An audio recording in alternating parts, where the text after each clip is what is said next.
तो यार हमारी एपिसोड की शुरुआत वहीं से होती है जहां पर हम दांते के साथ ही साथ सभी लोगों को प्लेन के अंदर बंदी बना हुआ देख पाते हैं। यहीं पर पैरों तले जमीन तो तब खिसकती है जब रैबिट रिवील करता है कि इस प्लेन के अंदर एक बम लगाया हुआ है। पर घबराने की कोई जरूरत नहीं, क्योंकि तुम लोगों के साथ इसी प्लेन पर सवार है कोई और नहीं बल्कि स्पार्डा का बेटा दांते। अगर इसने जैसे तैसे करके अपनी डेमोनिक पावर को ट्रिगर कर दिया तो वो तुम सभी को आसानी से गिरने से बचा सकता है। रैबिट यहाँ पे भी नहीं रुकता, वो स्पार्डा से काफी ज्यादा पर्सनली दुश्मनी रखता होता है। वो गुस्से से चिल्लाते हुए कहता है कि स्पार्डा सिर्फ और सिर्फ एक बगोरा था, वो डरपोक था और इंतहाई नालायक डीमन था। इसके अलावा वो और भी बहुत कुछ कहता है, जितना भी उसके मन में सब कुछ होता है। ये बोलते ही उसकी वीडियो यहाँ पर खत्म हो जाती है, जिसके बाद हम प्लेन पे मौजूद एक एक शख्स को पैनिक करता हुआ देख पाते हैं, सवाए 3 लोगों को छोड़ के, जो कि वाइस प्रेसिडेंट, दांते और एंजो होता है। बल्कि यहाँ पर तो एंजो कुछ ज्यादा ही चिल होता है। एंजो मुस्कुराते हुए सभी से कहता है कि भाई लोगों, घबराने की कोई बात नहीं। इसके बाद वो कुछ ज्यादा ही ओवर एक्साइटेड होके दांते से सहमत होके बोलता भी है, वाह, अपन का बाड़े का दोस्त स्पार्डा का बेटा निकला, ये किसी चमत्कार से कम नहीं है। सच कह रहा हूँ। दांते इनकार करते हुए कहता है, अबे चल रे, चाहे भले ही मेरा फादर चाहे एक डीमन क्यों ना, अब तुम ये कह रहे हो कि वो स्पार्डा डीमन है? वो सिर्फ और सिर्फ बेतुकी सी कहानी है जिसपे लोग आज भी यकीन रखते हैं। तो आगे से ब्लू डीमन कहता है, वो कोई कहानी नहीं थी, वो सिर्फ और सिर्फ एक कड़वी सच्चाई है। तुम्हारे बाप की दगाबाजी की वजह से आज तक हम उसकी सजा को भुगत रहे हैं। हम सड़ते गए और सड़ते गए कि इसमें 2 लाख साल गुजर गए। दांते आगे से कहता है सुना ना टकले ने क्या कहा, 2 लाख पता नहीं क्या क्या। क्या तुम्हें वाकई में रखता है कि मेरा फादर 2 लाख साल पुराना डीमन है और मैं इतना ज्यादा जवान हूँ? मतलब उसने तो फिर कुछ महीने पहले ही मुझे पैदा किया है, I mean, कुछ साल पहले। प्रेसिडेंट यहीं पर उसकी बात को काटते हुए कहता है, तुम्हें इतना तो पता ही होगा कि डीमंस बहुत सालों तक जिंदा रहते हैं, इंसानों से कई गुना ज्यादा। ये पूरे तरीके से मुमकिन है कि वह हजारों सालों तक जिंदा रहा और कुछ सालों में ही तुम्हारी माँ को ठोका और तुम्हें पैदा किया। क्या पता वो अभी भी जिंदा हो और इसी तरह औरतों को ठोकी चलता जा रहा हो। एंजो एक मामूली सी मुस्कुराहट के साथ सेटिस्फेक्शन लुक के साथ आगे कहता है, दांते अपन को शुरू से ही पता था कि तू आधा डीमन है। चल माना पूरे तरीके से पता नहीं था, लेकिन शक जरूर था। दिमाग में कभी कभार घंटी बजती थी शायद से। अब जब अपन को पता चली गया कि तू स्पार्डा का बेटा है तो तेरे बारे में हर एक से एक जवाब मिलता जा रहा है। वैसे स्पार्डा का बेटा होना इतना भी बुरा नहीं है जितना तुम्हें लगता है। सोचो इस कहानी के बारे में। कहानी के अकॉर्डिंग वो एक अच्छा डीमन था, उसने इंसानों के लिए लड़ा और इंसानों को बचाया और आखिर में देवता खिलाने लगा। और यकीन कर दांते, ये तेरे खून में भी है। तो रेड डीमन यहाँ पर हर एक एक कैदी की ओर अपनी तलवार ताड़ते हुए कहता है, चलो फिर देख ही लेते हैं, या फिर ये अपनी डेवल पावर्स को ट्रिगर करके हमसे लड़ेगा या फिर एक एक को हवा में उनके चित्रों को उड़ते हुए देखेगा। फैसला मैं तुम पे छोड़ता हूँ। एंजो यहाँ पर भरपूर तरीके से दांते की साइड लेते हुए सभी से कहता भी है, घबराने की कोई जरूरत नहीं, अपना भाई दांते अपनी पावर्स को जगाएगा और सबको बचाएगा। वैसे दांते आपस की बात है, इन पावर्स को तुम जगाओगे कैसे? दांते रिप्लाई देता है, ओह ये पावर्स पता नहीं। तभी फिर फेल ही बार प्ले में मौजूद एंजो का पसीना छूटता है और वो कहता है, बढ़िया, फिर तो लग गए। पर यहाँ पर दांते कहता है, घबराने की कोई बात नहीं, मुझे इनके लिए पावर्स को जगाने की कोई जरूरत नहीं, मैं तो इन्हें वैसे भी हरा दूंगा। ये दोनों लल्लू है, खरबूजे के सर वाले हैं, पहले लाल को मारूंगा और फिर जम्मू को मारूंगा। पर उसकी इस बात को बिल्लू कुछ ज्यादा ही पर्सनली ले लेता है और वो उसके पास आकर कहता है, छोटा मुंह और बड़ी बात, तुम ये हरगिज मत भूलो, जब तुम्हारी माँ और तुम्हारे भाई को मारा जा रहा था तुम फट्टुओं की तरह छुपे बैठे थे। उसकी ये कहने की ही देर होती है कि हम दांते के चेहरे पे एकदम से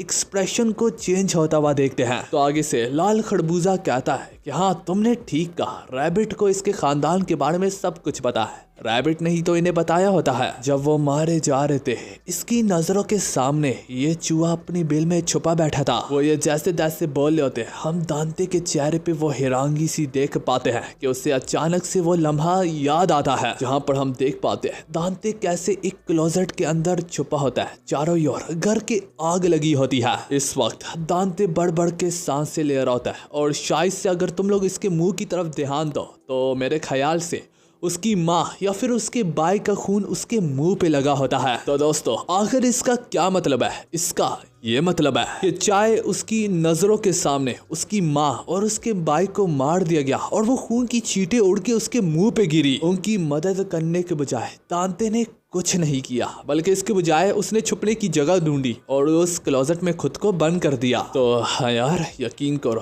आज तक ये मेमोरीज एक ख्वाब बन के, एक डरावना ख्वाब बन के उसका पीछा करते हैं। कहानी प्रेजेंट में आती है जहाँ पर अब दांते के जख्म पूरे तरीके से हील हो जाते हैं। दांते खुद को खोलते हुए कहता है, जब डीमंस ने हमला किया था तब मैं सिर्फ और सिर्फ एक बच्चा था, पर अब मैं पहले जैसा बिल्कुल नहीं हूँ। इस पर बिलू खरबूजा कहता है, तो ठीक है फिर लगी शर्त, आज भी हम तुझे इस बात का यकीन दिलवाते हैं कि तू एक बच्चा है और तुझे एक बार फिर से तेरी पुरानी यादों की याद सताएंगे। दांते गुस्से से उन पर टूट पड़ता है, पर इसी में सीन कट हो जाता है मेरे भाई लोगों। कहानी लिeutenant मैरी पे जाती है जहाँ पर वो उसी गैस की वजह से अब लड़खड़ाते हुए फिर रही होती है, जहाँ पर उसका माइंड उसे तरह तरह की हेलुसिनेशंस दिखा रहा होता है, जैसे कि उसे अपना फादर तक दिख रहा होता है। ये हेलुसिनेशंस यहाँ पर भी रुकने का नाम तक नहीं लेती कि उसे अब अपने मरे हुए दोस्त भी दिखने लगते हैं, जो कि बिल्कुल इस वक्त डीमन या फिर ज़ॉम्बी की तरह दिख रहे होते हैं। वो यहाँ पे पूरे तरीके से लिeutenant मैरी को अपनी मौत का कसूरवार ठहराते हैं, जिस वजह से लिeutenant मैरी यहाँ पर काफी ज्यादा डरने लगती है। वो ठीक तरीके से फोकस तक नहीं कर पा रही होती। भागते भागते वो जब जैसे तैसे करके एक कमरे का दरवाजा खोलती है कि इसी तरह वो अपने बचपन वाले कमरे में आ जाती है, जहाँ पर उसका फादर अक्सर बैठ के घंटों काम करता था। जहाँ पर एक पल में वो अपने फादर को नॉर्मल पाती है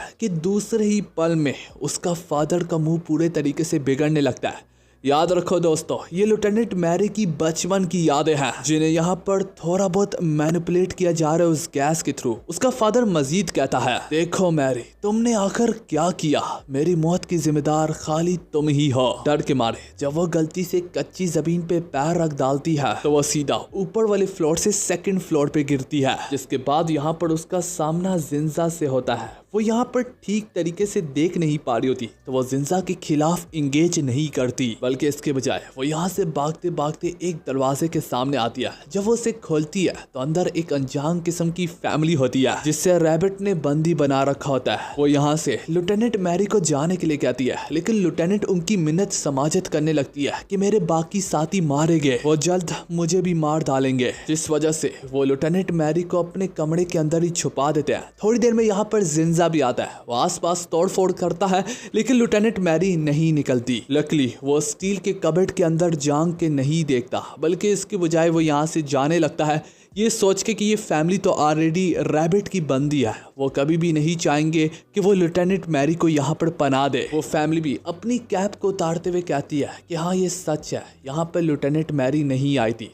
दोस्तों वो जब कैप उतारते हैं तो हमें मालूम पड़ता है कि वो लोग भी डीमन हैं, और ये सब कुछ लिeutenant मैरी कैबिनेट के पीछे बैठ के देख रही होती है। जिंजा जब चला जाता है यहाँ से तो फैमिली लोग उसे बाहर निकालते हुए कहते हैं कि प्लीज यहाँ से चली जाओ, इससे पहले जिंजा आ जाए। और पैरों तले जमीन तो तब खिसकती है जब यहाँ पे लिeutenant मैरी गन उनकी ओर तार देती है, उन्हें डीमन पुकारते हुए। तो यार सीन कट होके आसमान की बुलंदियों में कहानी उसी प्लेन पे जाती है, जहाँ पर अब हम दांते को दोनों डीमंस भाइयों के खिलाफ एक साथ लड़ता हुआ देख पाते हैं। और जैसे कि आप सभी को पता है कि इस लाल वाले डीमन की एबिलिटी है कि ये फायर को शूट कर पाता है, तो इसकी तरफ से आती हुई फायर को देखकर दांते को बार बार अपने बचपन की याद सताने लगती है कि कैसे उसकी माँ ने अपनी जान कुर्बान कर दी थी दांते को बचाते हुए, और साथ में उसका भाई वर्जल भी मारा गया था। मैं बताता चलूँ दोस्तों, वर्जिल को याद रखना ये कहानी का बहुत इंपॉर्टेंट बंदा है। स्पेशली जिन्होंने डेविल मे क्राई की गेम खेली है तो उन्हें तो पता ही होगा कि वर्जिल कितना जरूरी है इस पूरी स्टोरी में। तो दोस्तों आप लोगों से भी मैं पूछना चाहूंगा कि आप लोगों ने दांते की मतलब कि डेविल मे क्राई की कौन कौन सी गेम्स खेल रखी है। मैं बताता चलूँ मैंने सारी की सारी डेविल मे क्राई की गेम्स खेल रखी है, मुझे कहानी पहले से मालूम है। और साथ ही साथ मैंने इसी फ्रेंचाइज की रेजिडेंट ईवल भी खेल रखी है। और मैं पहले भी आप लोगों को हिंट दे चुका हूं कि दांते एक वक्त में लियोन ही था। अब उसका क्या मतलब है वो आप सभी को पता भी होगा। एक और चीज भी मैं बताता चलो, दांते गेम के अंदर बहुत ज्यादा स्ट्रॉन्ग है, इतना ज्यादा स्ट्रॉन्ग कि कोई भी उसे हरा नहीं सकता। ये तो एनिमे की शुरुआत है और इन्होंने कुछ ना कुछ नया तो करना ही था, लेकिन मैं फिर भी बताता चलूं दांते आगे चल के काफी ज्यादा स्ट्रॉन्ग हो जाएगा। शायद से सीजन 2 में हम जल्द ही देखेंगे कि दांते कितना स्ट्रॉन्ग होगा। फिलहाल इसी के साथ हमारी वाली एपिसोड यहाँ पर खत्म होती है।